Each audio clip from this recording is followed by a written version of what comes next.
Dans un magnifique petit recoin en plein marais se cache au milieu des antiquaires et des galeries une boutique des inventions. C'est elle, Isabelle, qui l'a inventée. Tout a commencé avec cette poignée pour porter les sacs sans se scier les doigts. Elle voit l'invention à la télé mais ne sait pas où la trouver.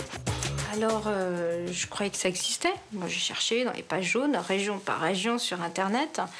Et puis après, par le biais des moteurs de recherche, donc je me suis aperçue qu'il existait des associations d'inventeurs, des salons dédiés aux inventions, mais pas de boutique. Comment faire? Quand on a l'idée, il va falloir la matérialiser, la dessiner, la décrire, en faire des plans. Ensuite, faut trouver des fabricants. Et puisqu'on parle d'inventeur, en voilà un, tiens. Il y a un tube qui est l'élément magnétique.